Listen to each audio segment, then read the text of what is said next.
حضرت امام حسین تشریف لائے، بچوں سمیت آئے۔ حور بن یزید ایک شخص تھا، حور بن یزید، حور بن یزید نام یاد رکھنا۔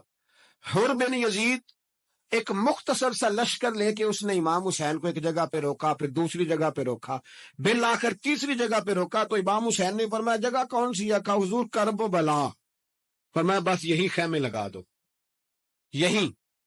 حضرت سیدہ زینب نے پوچھا امام حسین سے کہ سارے زمانے نے روکا ہے، ٹھیک ہے آپ حق پہ ہیں، یہ بھی سب نے کہا ہے آپ حق پہ ہیں، پر روکا بھی سب نے، آپ روکے کیوں نہیں؟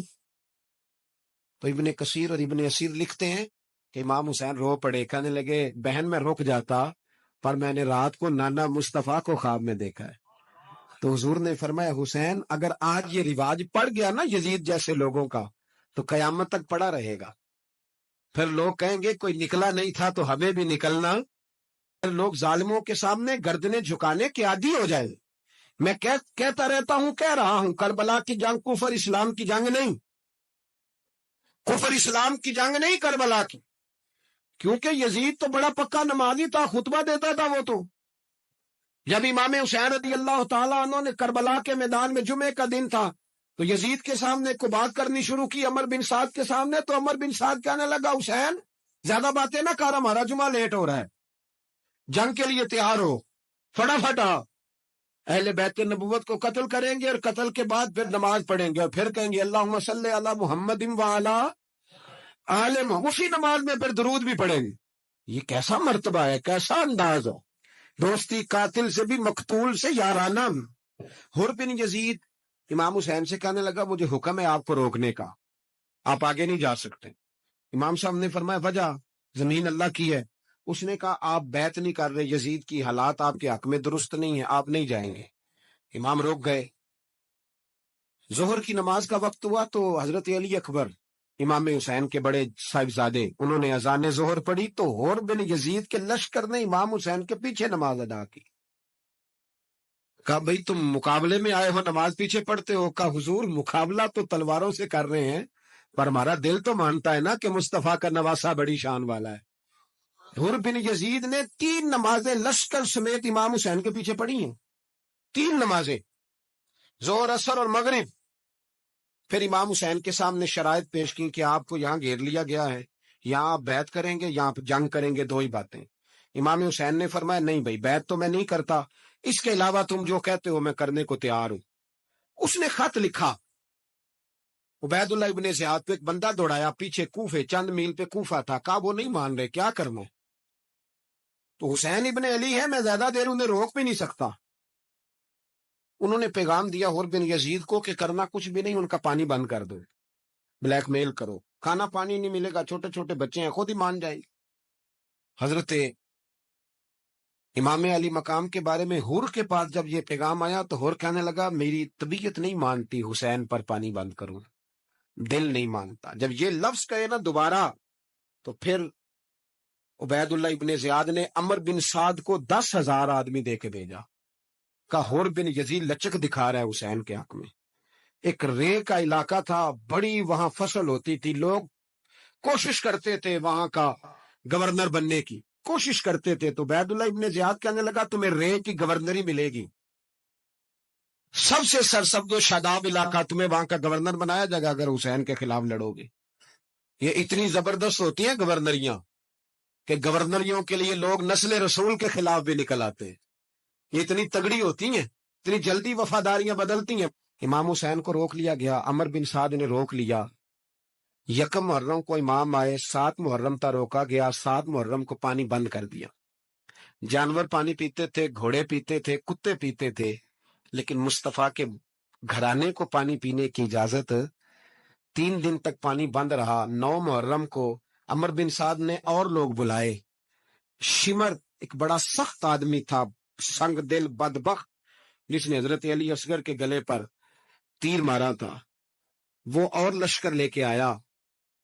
رات کو کہنے لگا امام حسین رضی اللہ تعالیٰ عنہ سے کہ بس بڑا ہو گیا، یہ 9-10 محرم کی درمیانی رات، یہاں آپ جنگ کریں گے یا آپ بیعت کریں گے، 2 ہی باتیں۔ امام حسین اندر گئے، سیدہ زینب سے مشورہ کیا، باہر آئے، فرمایا بات وہی ہے جو پہلے دن والی ہے۔ اور بھائی بچے ساتھ ہو